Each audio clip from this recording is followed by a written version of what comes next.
Everyone, আজ রান্না করব আলু দিয়ে মুরগির মাংসের ভুনা।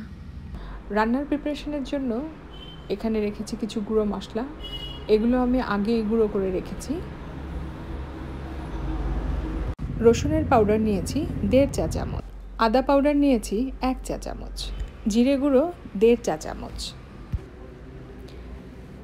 এলাচের টুকরা নিয়েছি 2টো, লং নিয়েছি 2টো, আর নিয়েছি 2 টুকরো দারুচিনি।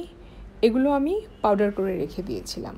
হলুদ নিয়েছি 1.25 চা চামচ, শুকনো মরিচের গুঁড়া নিয়েছি 1 চা চামচ, 2টি মাঝারি সাইজের আলু আমি কেটে রেখেছি, আর মাংস নিয়েছি 1/2 কেজির মতো। পেঁয়াজ কুচি নিয়েছি 1 কাপ। একটি কড়াইয়ে প্রথমে মাংসগুলো দিয়ে নিলাম।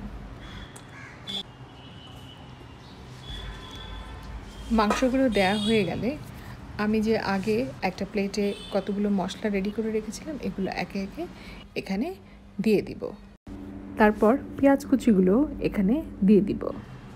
লবণ দিয়ে দিচ্ছি স্বাদ মতো। চুলাটা জ্বালিয়ে দিলাম হাই হিটে।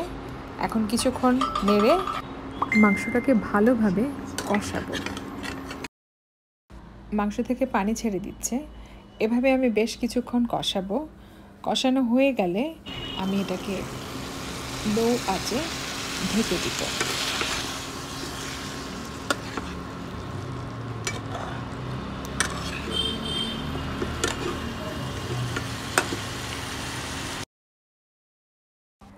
চার 5 মিনিট পরে ঢাকনাটা খুলে আবার একটু নেড়ে আবার ঢেকে দিব। এভাবে বেশ কয়েকবার করার পরে মাংসটা বেশ ভালোভাবে কষানো হয়ে যাবে।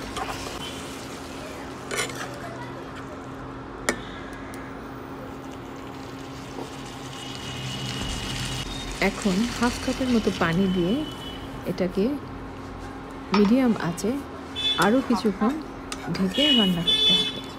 এভাবে রান্না করার পরে যখন পানিটা শুকিয়ে আসবে 1.5 কাপের মতো পানি অ্যাড করতে হবে এবং সেই সাথে আলুগুলো দিয়ে ঢেকে দিব এবং চুলার আঁচ বাড়িয়ে দিলাম। প্রায় 7-8 মিনিট পরে ঢাকনা খুলে এই অবস্থায় এসেছে। এখন আলুগুলো সিদ্ধ হলো কিনা দেখার পালা। আর কিছুক্ষণ যদি দমে রাখা হয় তাহলে আলুগুলো খুব সুন্দর করে সিদ্ধ হবে।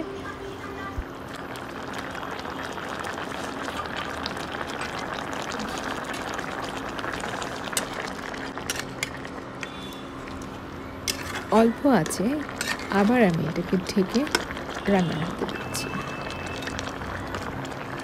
প্রায় 7-8 মিনিটের মতো রান্না হবে।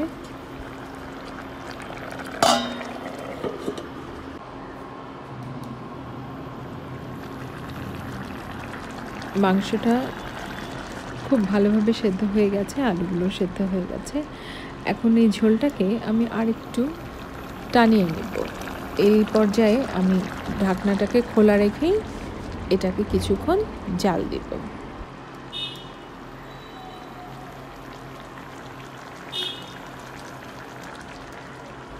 ঝোলটা বেশ খানিকটা টেনে এসেছে এবং আমাদের মাংস আলু দুটোই খুব ভালোভাবে সেদ্ধ হয়ে গিয়েছে।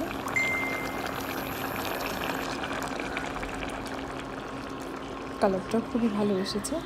এই তো আমাদের রান্না শেষ। ধন্যবাদ সবাইকে সাথে থাকার জন্য।